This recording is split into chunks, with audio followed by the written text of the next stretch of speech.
கதை ஆரம்பிச்சிருந்தோம். ஒரு வயசான தாத்தாவும் ஒரு குட்டி பையனும் காட்டை தாண்டி வந்து ஒரு ஆற்று பாலத்தை தாண்டி ஊருக்குள்ளே போகிறதுக்காக அந்த பாலத்து மேலே ஏறி வர்றாங்க. அப்போ அங்கே ஒருத்தர் முகம் தெரியாத மாதிரி தொப்பியை முகத்துக்கு மேலே மூடிக்கிட்டு உக்காந்துட்டு இருக்கிறாரு. திடீர்னு அங்கே வந்த முகமூடி போட்ட நிறைய ஆட்கள் அவரை தாக்குறாங்க. அதை பார்த்த தாத்தாவும் குட்டி பையனும் பயந்து போய் அங்கேருந்து நழுவிடுறாங்க. ஆனால் அந்த தொப்பிக்காரரும் எதுக்கும் அசராமல் வந்தவங்களையெல்லாம் அடித்து ஒரு செகண்டில் மட்டையாக்கிடுறாரு. மட்டையாக்கிட்டு இவங்களையெல்லாம் பார்த்தா ஜியோமிங்ஸ் கிட்ட சேர்ந்தவங்க மாதிரி தெரியுதேன்னு நினச்சிக்கிட்டு இருக்கிற சமயம் அந்த பாலத்து மேலே உட்காந்துக்கிட்டு ஒருத்தன் என்ன ஜெனரல் சௌக்கியமா அப்படின்னு நக்கலாக இவர்கிட்ட பேச்சு கொடுக்குறான். இவர் அவனை பார்த்துட்டு, நீ அந்த கிரீம் ரீப்பரில் ஒருத்தன் தானே, உங்க கூட ஒயிட் அப்படின்னு ஒருத்தி இருப்பாளே அவன் எங்கேன்னு கேட்க, அப்போ யாரோ இவர் முதுகில் சதக்குன்னு குத்துறாங்க. யாரா குத்துனதுன்னு பார்த்தா இவர் இவ்வளோ நேரம் சொல்லிட்டு இருந்த அந்த ஒயிட்டே அவதான். குத்துனவ சூனியக்காரி மாதிரி சிரிச்சுக்கிட்டே, நீங்கள் சொன்னது கரெக்டு தான், நாங்கள் 2 பேரும் எப்பவும் ஒன்றா தான் இருப்போம், நாங்கள் இருக்கிற இடத்துல மரண நிச்சயம், அதனால தான் எங்களை கிரீம் ரீப்பர்னு சொல்கிறாங்க அப்படின்னு சொல்கிறா. ஒயிட்டும் பிளாக்கும் அவரை கொண்டுட்டு அந்த இடத்த விட்டு கிளம்ப அங்கே வந்த தாத்தாவும் பேரனும் அந்த இடத்த பார்த்துக்கிட்டு நிற்கிறதோட கட்டாகி அடுத்த சீனில் ஊருக்குள்ளே ஒரு ரெஸ்டாரண்ட்டை காட்டுறாங்க. அங்கே ஒரு அப்பாவும் அவரோட பொண்ணும் உட்காந்து சாப்பிட்டுட்டு இருக்கிறாங்க. அப்போ அந்த கடைக்கு வந்த தாத்தாவையும் குட்டி பையனையும் பார்த்துட்டு கடைக்காரன் இவங்களை பிச்சைக்காரன் நினச்சி, இது ஒன்றும் அன்னச்சத்திரம் இல்லை, வெளியில் போங்கன்னு திட்ட, அதை கேட்ட குட்டி பையன் கடைக்காரனை அடிக்க போகிறான். அமைதியாக இரு ஜூசியாங்க அப்படின்னு சொல்லி தாத்தா அந்த குட்டி பையனை அடக்கிட்டு, நாங்கள் ஒன்றும் பிச்சைக்காரங்க கிடையாது, எங்ககிட்ட சாப்பிட்றதுக்கு பணம் இருக்குது, சாப்பாடை ஏதாவது கொண்டுட்டு வந்து கொடுங்கன்னு சொல்லிட்டு ஒரு டேபிளில் போய் உட்காடுறாங்க. சரின்னு கடைக்காரன் சாப்பாட்டை கொண்டுக்கிட்டு வந்து கொடுத்துட்டு, முதல்ல பணத்தை கொடுத்துட்டு சாப்பிடுங்கன்னு சொல்ல, பெரியவரும் பணப்பை எடுத்து அதில் இருக்கிற காசை கொடுக்குறாரு. அந்த பணத்தை வாங்கி எண்ணி பார்த்த கடைக்காரரும், இந்த பணத்தை வச்சுக்கிட்டு தான் தாத்தாவும் பேரனும் சாப்பிட்றதுக்கு ரெஸ்டாரண்ட்டுக்குள்ளே வந்தீங்களா, இந்த பணத்துக்கெல்லாம் சாப்பாடு வராதுன்னு சொல்ல, அதே சமயம் அவர் கொடுத்த பணப்பையை பார்த்த பின்னாடி இருந்த அப்பாவும் பொண்ணும் கொஞ்சம் அதிர்ச்சி ஆகிறாங்க. அந்த பொண்ணும், இது நம்ம அங்கிளோட பணப்பை தானே அப்படின்னு சொல்லி கேட்குறா. நடக்கிறதையெல்லாம் பார்த்துக்கிட்டு இருந்த அந்த குட்டி பொண்ணோட அப்பா எந்திரிச்சு வந்து மீதி பணத்தை கொடுத்துட்டு, நீங்கள் போங்கன்னு சொல்லி கடைக்காரரை அனுப்பிட்டு பெருந்தன்மையாக அவங்கள சாப்பிட சொல்லி சொல்கிறாரு. சரின்னு அந்த குட்டி பையன் சாப்பிட போகிற சமயம் தாத்தா அந்த சாப்பாட்டை வாங்கி பிடுங்கி சாப்பிட்டு பார்த்துட்டு அதுக்கப்புறமா அந்த பையனுக்கு சாப்பிட சொல்லி கொடுக்குறாரு. அந்த பையனும் தாத்தாவை பார்த்து, இந்த மாதிரியெல்லாம் செய்யாதீங்கன்னு உங்களுக்கு எத்தனை தடவை சொல்கிறது அப்படின்னு சொல்லி சொல்கிறான். இதையெல்லாம் கவனிச்சுக்கிட்டு தான் இருக்கிறாரு அந்த குட்டி பொண்ணோட அப்பா. கவனிச்சுக்கிட்டு இருந்தவர், உங்கள் பணப்பையை எடுத்து காட்டுங்க அப்படின்னு சொல்லி கேட்க, அவரும் அந்த பணப்பையை எடுத்து அந்த டேபிள் மேலே வைக்கிறாரு. இவரும் தங்கிட்ட இருந்தால் தன்னோட பணப்பையை எடுத்து டேபிள் மேலே வைக்கிறாரு. பார்த்தா 2 ஒரே மாதிரி இருக்குது. அது வரைக்கும் அமைதியாக இருந்த குட்டி பொண்ணு அந்த 2 பணப்பையும் ஒரே மாதிரி இருக்கிறத பார்த்துட்டு, இது எங்கள் அங்கிளோட பணப்பை, நீங்கள் அவர்கிட்ட இருந்து இதை திருடிட்டு வந்துட்டீங்களா அப்படின்னு சொல்லி கேட்குறா. அவள் அப்படி கேட்டதும் குட்டி பையனுக்கு கோவம் வந்துட இவங்க 2 பேரும் ஒரு பக்கம் சண்டை போட்டுக்கிறாங்க.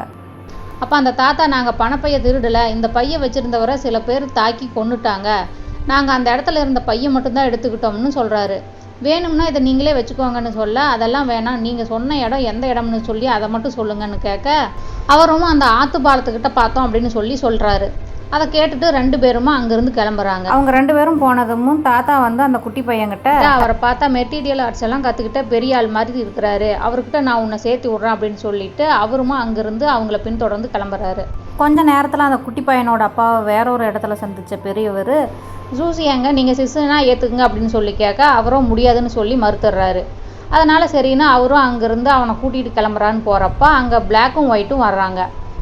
வந்த வேகத்தில் குட்டியாக ஷார்ப்பாக இருக்கிற ஏரோவை வீசி அட்டாக் பண்ண அந்த மாஸ்டர் சுதாரித்து அந்த அட்டாக்லேருந்து தன்னோட பொண்ணையும் தன்னையும் காப்பாற்றிக்கிறாரு. ஆனால் அதே சமயம் அங்கே நின்றுக்கிட்டு இருந்த ஜூசியாங்க காப்பாற்றுறதுக்காக அவனை போய் மறைச்சி அணைச்சி பிடிச்ச பறி உட்காந்துடுறாரு பெரியவர். அதனால் பாஞ்சு வந்த ஏரோ 2-3 அவரை குத்திடுது.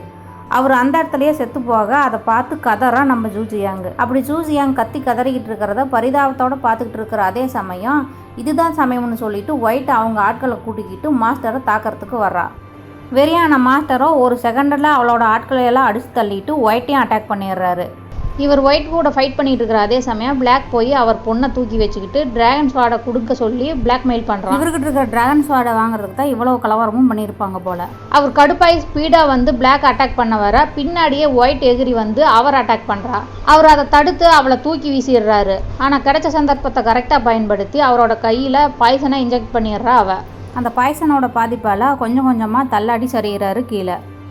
அவர் கீழே விழுந்ததும் அவர்கிட்ட இருந்து கீழே விழுந்த ஸ்வாடை அந்த பிளாக் போய் எடுத்துக்கிட்டு மாஸ்டரை அழிச்சது பத்தாதுன்னு அவரோட பொண்ணையுமா அட்டாக் பண்ண போகிறான். ஆனால் அதே சமயம் எங்கிருந்தே வந்த இன்னொரு மாஸ்டர் அந்த பிளாக் அட்டாக் பண்ணிக்கிட்டு அவங்ககிட்ட இருந்த அந்த டிராகன் ஸ்வாடை அவர் எடுத்துக்கிட்டு உங்கள் 2 பேர்த்துக்கு கொஞ்சம் கூட இறக்கமே கிடையாதா, இது வரைக்கும் எடுத்து உயிரெல்லாம் பத்தாதா அப்படின்னு சொல்லி கேட்குறாரு.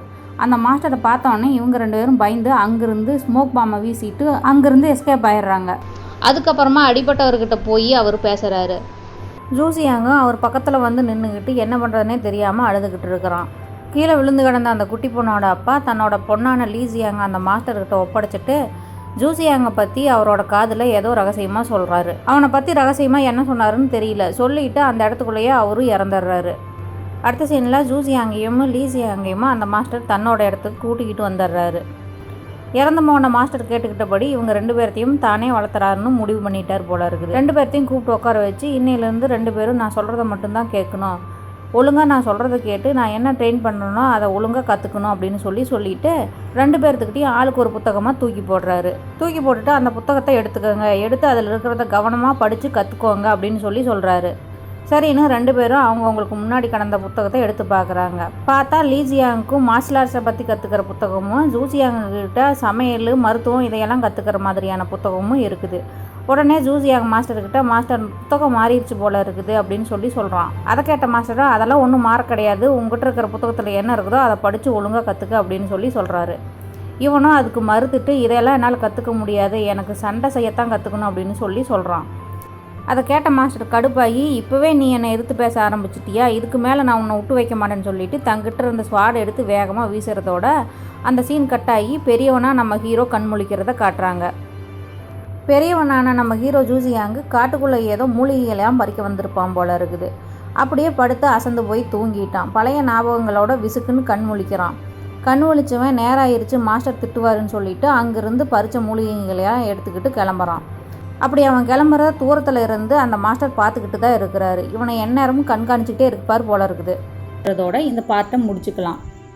ஓகே ஃப்ரெண்ட்ஸ், இந்த வீடியோ பிடிச்சிருந்தா லைக் பண்ணுங்கள், எப்படி இருந்துச்சுன்னு கமெண்ட் பண்ணுங்கள், அப்படியே மறக்காமல் சப்ஸ்கிரைப் பண்ணி வச்சுக்கோங்க. அடுத்த வீடியோவில் சந்திக்கலாம். Thank you, tata, bye bye.